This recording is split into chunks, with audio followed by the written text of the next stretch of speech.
तो आपला PK स्टुडिओला subscribe करायला घे और नान चुके से घंटी बरोबर इथे उले टुकले दबाव और पूरा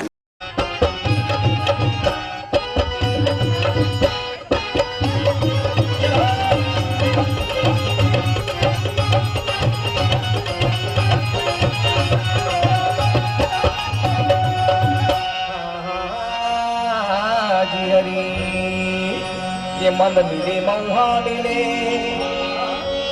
ये मिले मिले जाए मास जी और चल ही थोड़ी चल ये गवाजन ऐसा जान। अरे भाई पप्पू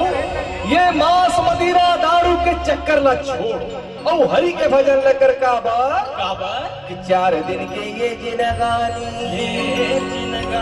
फिर अंधियारी रात की बिना हरि भजन के ये चोला जिंदगी नरक समान जिंदगी नरक समान। तो चल भाई भजन कर ले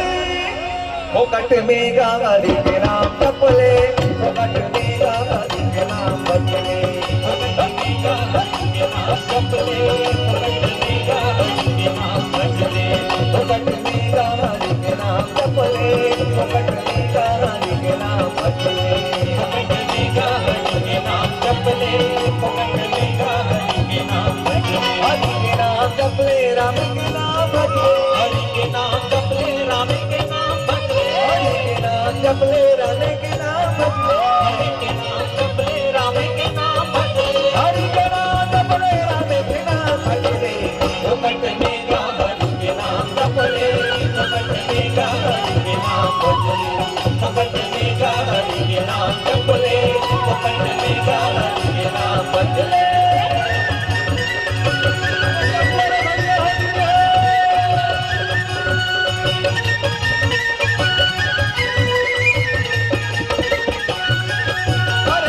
जानो 3 5 नहीं जानो 15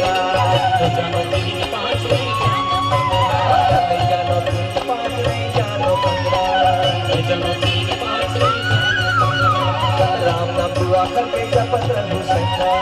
राम नाम दुआ करके जपत रहूं सदा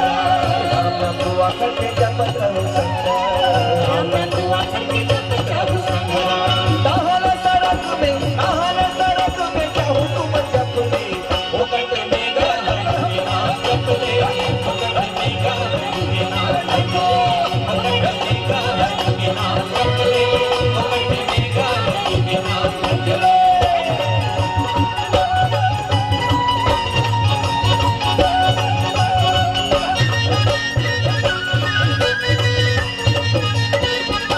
पूजा पाठ कर